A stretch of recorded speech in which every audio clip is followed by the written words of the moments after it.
But God, in his magnificence, was preparing to release them from the grip of sin and death and hell. And he was doing that in the midst of all of it. And when it looked like it was utter failure, when they didn't know what else to do but to run into a room and hide,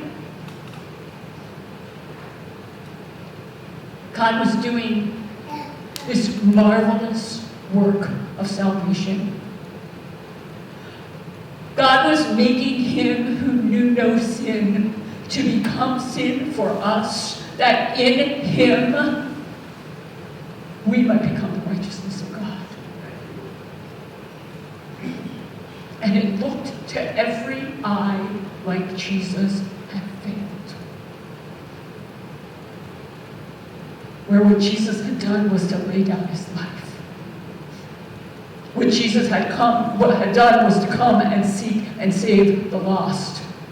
What Jesus had done was to come to give his life a ransom for many. And so when it looked the darkest, when it looked like everything was lost, God was doing his greatest work. Hear that. Hear it deep in the center of who you are. When everything looked like it was lost, God was doing his greatest work. Jesus didn't stay in the tomb. He came out of the tomb with power and majesty. He came out of the tomb resurrected in some kind of way that his disciples, the people who loved him, who lived with him, who ate with him, who traveled with him, didn't recognize him.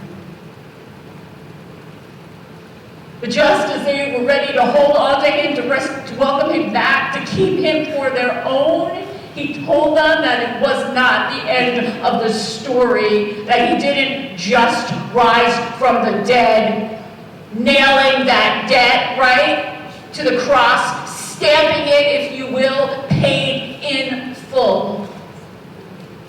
But he was going back to his Father so he could pour out his Spirit. So hear this. The God who always wanted to dwell with his people and did often dwell in the midst of his people, who came closer in Jesus, now came even closer. Yes. Right? Now he wasn't just with his people, he was in his people.